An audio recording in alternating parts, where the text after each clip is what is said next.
What is going on, guys? Welcome back to the BTB Show. Today, we're going to be talking about the unfortunate news for the Golden State Warriors. That Jimmy Butler unfortunately tore his Okay. ACL a couple days ago. He will be out for the rest of the season, and his status for the start of next season is now unknown, depending on how long the rehab process goes. So, Jay, I'm going to throw it over to you. What's your initial thoughts and reactions on this? What does this mean for the rest of Golden State season now that Butler and his massive contract won't be available for their playoff push? So my initial thoughts and reaction to Jimmy going down is that the Warriors season is over as we know it. And their future as a team and this Stephen Curry, I think, has officially come to a close. I think that there's nothing that they can do unless a team really just wants to kick the tires and be like, yeah, we'll take this Jimmy contract. We'll give you somebody because Jimmy Butler is making 50 plus million for the next 2 or 3 seasons. So, like, they can go after, not even kidding, a Giannis type of player, a Bam Adebayo if they finally want to go with a center. They can go with a solid NBA player at this point. But it's just if that team wants to give that up, because Jimmy Butler's probably never going to be the same again. He's going to miss the rest of the season. He's probably going to miss next season. We know how these ACL injuries are. They're like almost a 2-year injury if you get hurt in the middle of the year. This is really bad for the Warriors in their future, man. I mean, a guy, Jonathan Kuminga, who hasn't played since December 18th, just plays his second game since then. He's also now out. What happens to his trade value? Like, it's just, this is the most bleak situation that the Warriors have been in. Since the Kevin Durant leaving, they only had like one down year when Steph Curry broke his wrist and Draymond and them, everybody sat out and they tanked. But they had some stability going forward because we knew they were going to have a draft pick. The Warriors are not trying to be bad anymore, so they won't have a lottery pick unless they're honestly that bad for the rest of the year. I don't know what they do going forward, but like I said, what I do know is that the Warriors' future, going for championships, the Steph Curry era of them being competent and competitive in the Western Conference, I think has officially come to a close. Draymond Green is aged. Jimmy Butler's hurt. I don't trust Brandon Podziemski to be the next guy up for this team. I like Moses Moody. Don't trust him to be next guy up. Stephen Curry has to heave up 40 shots a game for them to be even in these games. I mean, I just don't know what they do going forward. I think their season's over as we know it. And speedy recovery to Jimmy Butler, but I think the Warriors are done. On to the next guy, whoever wants to go next. Or I'll throw it to you. Hey, man. Honestly speaking, I'll start with Jimmy Butler, man. It is a sad situation. Like Max said, like Jay said, especially when you get to this age in your career, getting anything with your ACL or anything like that, it's dangerous. Like, recovery time is hard. We see guys like Anthony Davis who struggles with injuries. Obviously it's a little bit different for him because he's a big. It's always tougher for bigs, but the older you get, the harder it is for you to come back from major injuries like that. So Jimmy Butler doesn't have the same graceful timeline of a Jason Tatum, who obviously just had a significant injury, or a Tyrese Halliburton who's still young. Both of those guys are still in their prime. They have time to recover. Jimmy does not. And like Jay said, you're talking about losing a year plus, which eats into that $110 million contract that the Warriors decided to sign him for, over $50 million plus. Well, really over 50, $4 million a season? Absolutely insane. 60. Well, closer to $60 million a season. I thought it was a bad contract even before the injuries, not saying that, but now they have all this dead money sitting there that it's going to be really hard to move. The only way you're moving that contract is if a team is willing to bite the bullet, and there's not a lot of teams out there and willing to take him on as an expiring contract next year. I think it was a 2-year contract, something like that, right? Yeah, this is the first of the 2-year extension. Could Okay, we yeah. see another wave-in stretch? But the Golden State Warriors in general, man, I don't know what the direction is from here, Maybe man. we'll- You got Jonathan Kuminga. You didn't want to play him. Then you decided to play him. Pretty sure his body probably just wasn't used to it by that point. I mean, he's got so many DNPs. He gets injured. I don't know what his trade value is for I think Dunleavy said in the press conference there has to be a market for him. Well, there certainly probably isn't a market for an unhealthy Kuminga, if there was barely one for a healthy one. So that's a little bit troublesome. I see all these reports about their big plans next season, potentially going after Giannis via trade in the summer, if he's still there. I mean, Giannis, the way things are moving, he could be moving for the deadline. I don't know what the Warriors realistically have to offer for him. We'll see. And then they want to sign LeBron and Giannis as their big swing next year. I don't know, man. The Warriors are in a very weird place. You have a prime Stephen Curry still playing prime basketball. I mean, he's been having some absolutely spectacular games. And you see it, like, Curry is one of the last remaining stars who is willing to stay on his team. Like, he's been there his whole career. I don't see Curry wanting to move at all either. So it's just this tricky situation where you have to try to find a way to re-up and not waste another year next year by having Jimmy Butler on this team. So I think they have to find a way to move that contract. It's going to take a Herculean effort, in my opinion, but it's just something that has to be done. So Warriors immediately, if they don't make a move by the deadline, they won't. I won't say they won't make the playoffs, but they're not going to compete far in the playoffs, in my opinion. Omar, you agree with that take? I actually agree with the end part of his take there. I don't think the Warriors will be competitive kind of with this team.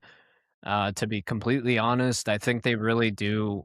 Unfortunately, as much as it sounds bad, I think they need to start over in some ways. For example, I feel like they don't have a true big. I feel like they have, yeah, I feel like they have Quentin Post, but he's a shoot and stretch big that's not really in the center like that all too much, and they need a dominant big. Jay brought up Bam Adebayo.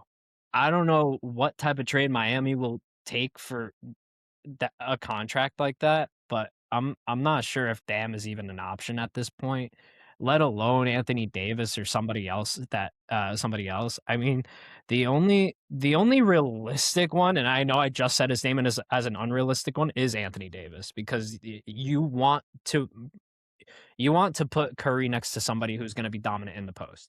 You can't just have Draymond, and you can't just, because unfortunately that's just not going to get it done, and they're not going to be competitive enough. So it's in the situation. I kind of agree with everybody here. Everybody's takes is completely valid. My thing is, I think the Warriors just need to either get a dominant big that can stay in that post and be there, and his main job is to grab an offensive rebound, grab a rebound and just put it back up, or vice versa, pass it out to Curry and spray and shoot, something like that. Because Curry can be pretty good in those situations as well, running from spot to spot to spot to spot. So you know you described Omar. That sounds like a Sabonis trade. It sounds like a Sabonis trade. I completely agree with that. I was going in that direction. Thank you so much, Jay. Sabonis? Sabonis is a good option for them. I like it. His value is at an all-time low. I see how Earl is reacting to that. I know how he feels about the Sacramento Kings. But hey, Sabonis to the Golden State Warriors doesn't sound too crazy now. It doesn't, because his value is at an all-time low. Take it away, Max. I don't hate the idea of Sabonis fit-wise, purely because I do think talent-wise, he is one of the better players in the NBA. Obviously, his defense is lacking, and I do think the number one thing Golden State needs right now, even more so than just a dominant rebounding big, is someone who could actually defend the paint. And even though Sabonis is always up there in terms of rebounds, he's one of the worst rim protectors among the starting centers in basketball. Like, he is a very talented player. That's not where his strengths lie. He's going to get rebounds, but he's not going to deter shots. So defensively, I don't love the fit. Offensively, I think it is a little bit more there. Obviously, with his passing ability, his post-up ability, that pairs better with Steph. I think with Golden State right now, though, this really is kind of, I hate to say, it's not worst case scenario, because worst case scenario obviously would be Steph Curry getting hurt. But with the amount of money that they invested into Jimmy Butler and kind of the way they pegged him to be the guy to run with Steph for this last championship push, having him out for at least this year, or even potentially most, if not all, of next year, that's a huge blow to them, because I think they really were committed to this one last run. As Jay mentioned, Draymond is aging. He's still a good enough player, but will he be that in 2 years? Probably not. Steph Curry, as Omar said, you're still getting, or maybe it was Earl, but you still have end of his prime. Even though he's 37 years old, he's still playing like he's at the end of his prime. Will he be able to be the 1A on a championship team in 2028? Probably not. I wouldn't put it past Curry, but I'm going to say probably not. So this is really like kind of emergency. I hate to say emergency, but just worst case scenario, one of the worst case scenarios for Golden State.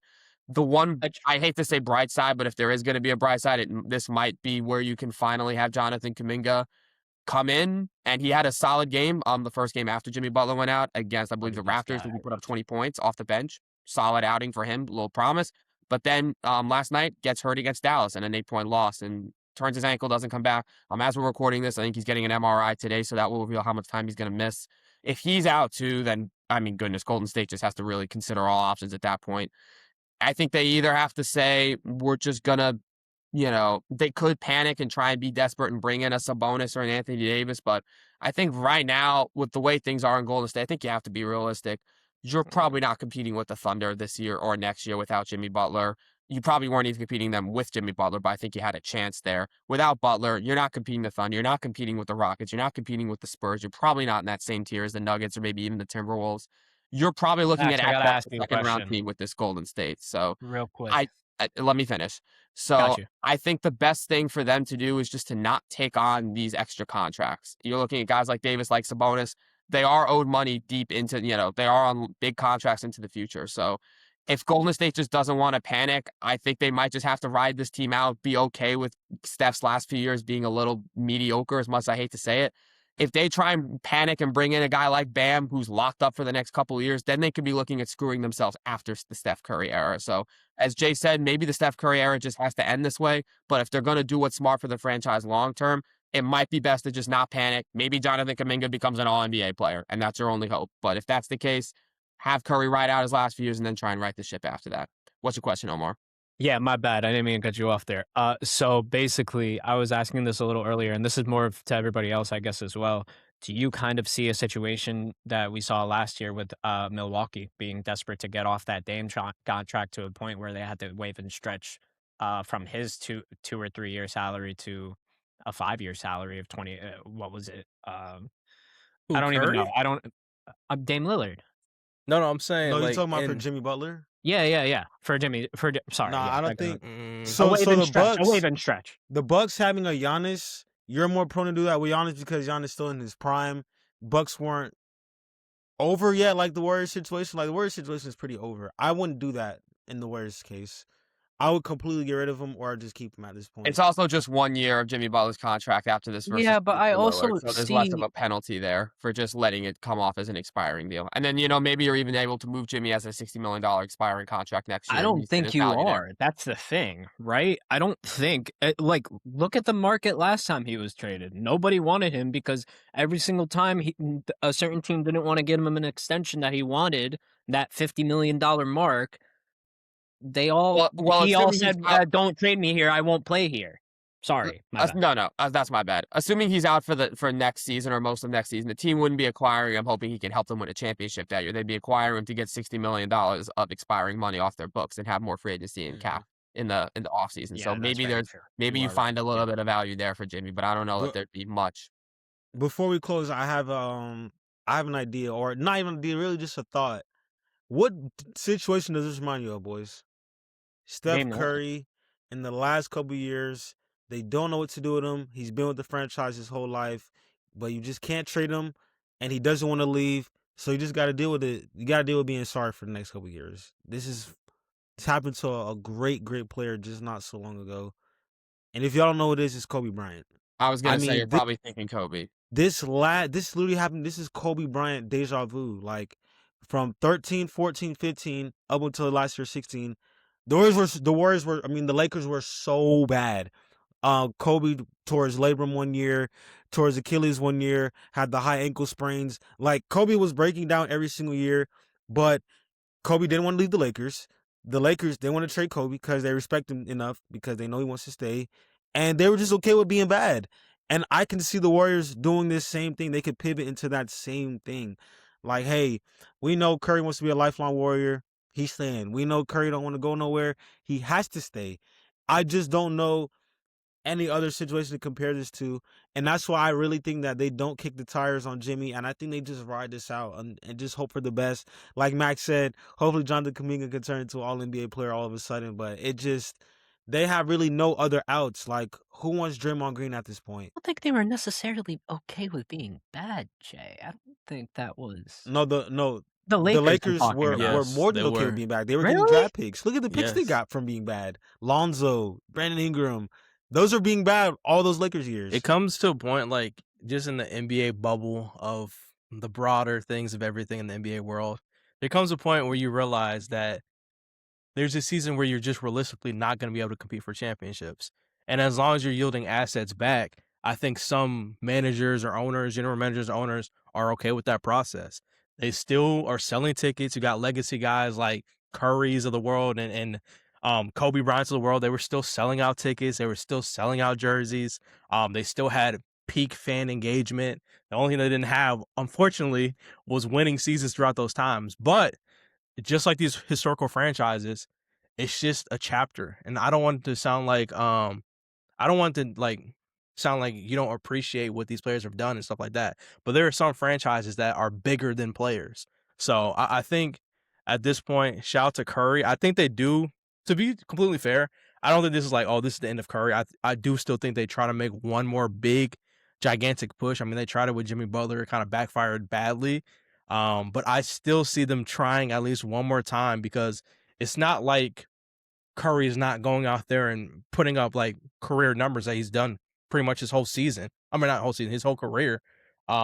He's not washed. He's still a prime version of himself. Not the best version, but he's still up there. Like, he can still compete with the best of them. So I think the Warriors try to give it one more run, but I also see the other side of things, like, hey, maybe it's like, okay, we respect Kobe. There's just a small percentage of players that you just can't sell out for your franchise unless they come to you and say, hey, I think it's time for me to go. And I think Curry has earned that.